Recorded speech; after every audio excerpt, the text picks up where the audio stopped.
अमितसज्ञानसुखशक्तिभयोनिधिः व्यासाय भवनाशाय श्रीशाय गुणराशये हृद्याय शुद्धविद्याय मध्वाय च नमो नमः। प्रथमो हनुमान् नाम द्वितीयो भीम एव च पूर्णप्रज्ञस्तृतीयस्तु भगवत्कार्यसाधकः आपादमौलिपर्यन्तं गुरूणामाकृतिं स्मरेत् तेन विघ्नाः प्रणश्यन्ति सिद्ध्यन्ति च मनोरथाः। श्रीगुरुभ्यो नमः। लक्ष्मीपते पदाम्भोजयुगं नत्वा गुरोरपि प्रमाणचन्द्रिकां कुर्मो बालानां बोधसिद्धये। श्रीगुरुभ्यो नमः। ननु व्याप्तिज्ञानं केन प्रमाणेन जायते यथा यथं प्रत्यक्ष अनुमान आगमैः इति ब्रूमः।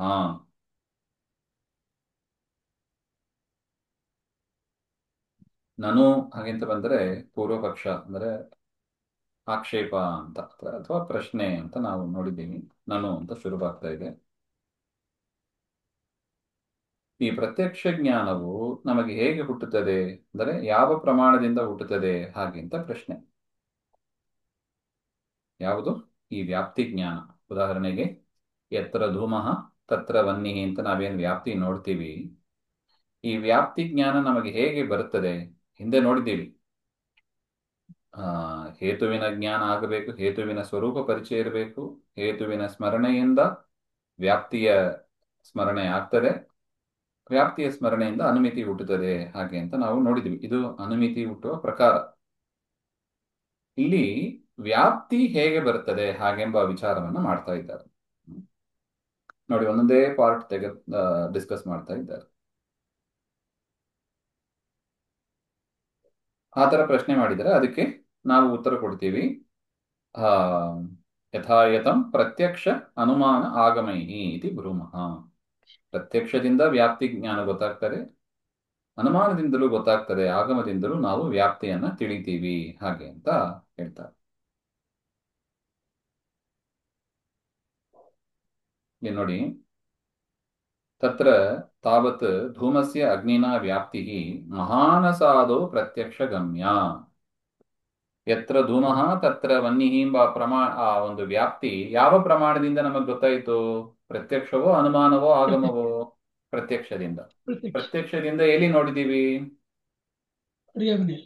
ಅಡಿಗೆ ಮನೆಯಲ್ಲಿ ನೋಡಿದ್ವಿ. ಮಹಾನಸಾದೌ ಆದಿಪದ ಇದೆ, ಅಡಿಗೆ ಮನೆ ಮುಂತಾದ ಜಾಗಗಳಲ್ಲಿ ನೋಡಿದೀವಿ. ಅಡಿಗೆ ಮನೆ ಹೋದಾಗ ಗೊತ್ತಾಗ್ತದೆ, ಹೊಗೆ ಬರ್ತಾ ಇರ್ತದೆ. ಅಲ್ಲಿ ನೋಡಿದ್ರೆ ಅಗ್ನಿ ಇದ್ದೇ ಇರ್ತದೆ, ಅಗ್ನಿಯಿಂದ ಬರ್ತಾ ಇರ್ತದೆ. ಯತ್ರ ಧೂಮಃ ತತ್ರ ಅಗ್ನಿ ಎಂಬ ವ್ಯಾಪ್ತಿಯನ್ನ ಅಡಿಗೆ ಮನೆ ಮುಂತಾದ ಜಾಗಗಳಲ್ಲಿ ನಾವು ನೋಡಿದ್ದೀವಿ. ಅಡಿಗೆ ಮನೆ ಬಿಟ್ಟು ಬೇರೆ ಎಲ್ಲಿ ನೋಡಿದ್ದೀವಿ? ಕಾಡಲ್ಲಿ ಮತ್ತೆ ದೇವಸ್ಥಾನದಲ್ಲೂ ನೋಡಿದ್ವಿ. ಕರ್ಪೂರ ಚೀಟ್ರ ನೋಡಿ ಬರ್ತಾ ಇರ್ತದೆ.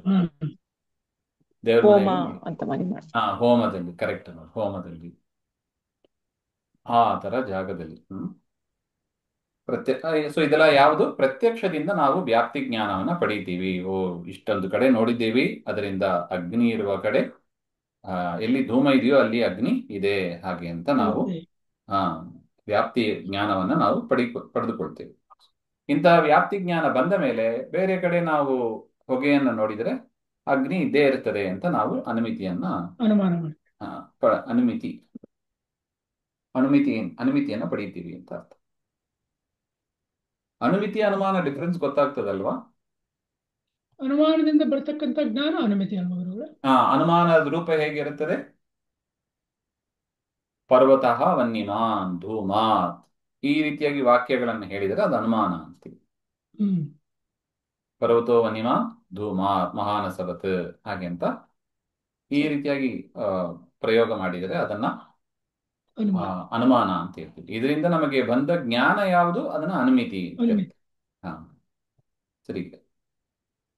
ಈ ರೀತಿಯಾಗಿ ಮಹಾನಸಾದವು ಪ್ರತ್ಯಕ್ಷಗಮ್ಯ, ಈ ರೀತಿಯಾಗಿ ಪ್ರತ್ಯಕ್ಷದಿಂದ ನಮಗೆ ಬರುತ್ತದೆ ಹಾಗೆಂಬ ಅದಕ್ಕೆ ಇದೊಂದು ಉದಾಹರಣೆ ಕೊಡ್ತಾ ಇದ್ದಾರೆ. ತತ್ರ ಭೂಯೋ ದರ್ಶನ ವ್ಯಭಿಚಾರ ಅದರ್ಶನೆ ಸಹಕಾರಿಣಿ ಹಾಗೆಂತ ಈ ರೀತಿಯಾಗಿ ಅನೇಕ ಕಡೆ ನೋಡಿದ್ದೀವಿ. ಈಗ ನೋಡಿದೀವಿ, ಹೋಮ ಮಾಡುವಾಗ ನೋಡ್ತೀವಿ, ದೇವಸ್ಥಾನಗಳಲ್ಲಿ ನೋಡ್ತೀವಿ, ಕಾಡುಗಿಚ್ಚಲ್ಲಿ ನೋಡ್ತೀವಿ. ಈ ತರ ಅನೇಕ ಕಡೆ ನಾವು ಕಂಡಿದ್ದೀವಿ. ಎಲ್ಲೂ ಕೂಡ ವ್ಯಭಿಚಾರ ಇಲ್ಲ ನೋಡಿ. ಧೂಮ ಇತ್ತು ಆದರೆ ಅಗ್ನಿ ಇಲ್ಲ ಹಾಗೆಂತ ಹೇಳಲಿಕ್ಕೆ ಸಾಧ್ಯನಾ? ಇಲ್ಲ. ನೋಡಿ, ಈ ಒಂದು ಹೇಳ್ಬೋದು, ಈ ವಾಹನಗಳು ಇದೆ ನೋಡಿ, ಈ ಟೂ ವೀಲರು, ಆಟೋ, ಹ್ಮ್ ಬಸ್ಸು ಅಂತ, ಅಲ್ಲೆಲ್ಲ ಏನಿದೆ? ಧೂಮ ಇದೆ.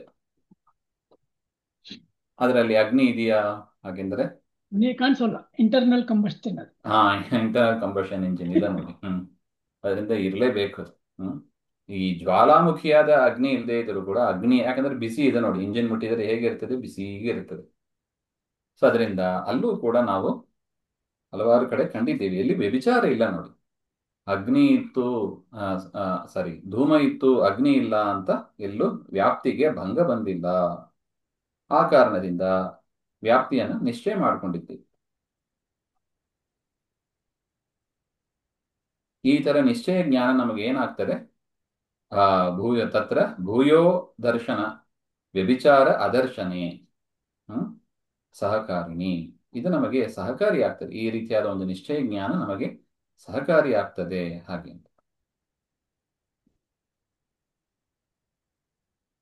ಇದರ ಮೇಲೆ ಒಂದು ಪ್ರಶ್ನೆ ಬರುತ್ತದೆ, ಮತ್ತೆ ಅದನ್ನು ನಾಳೆ ನೋಡೋಣ. ಶ್ರೀ ತರಗತಿ. ಶ್ರೀಕೃಷ್ಣ ಆತ್ಮಸ್ತು ಶ್ರೀ ಹರಿಯ.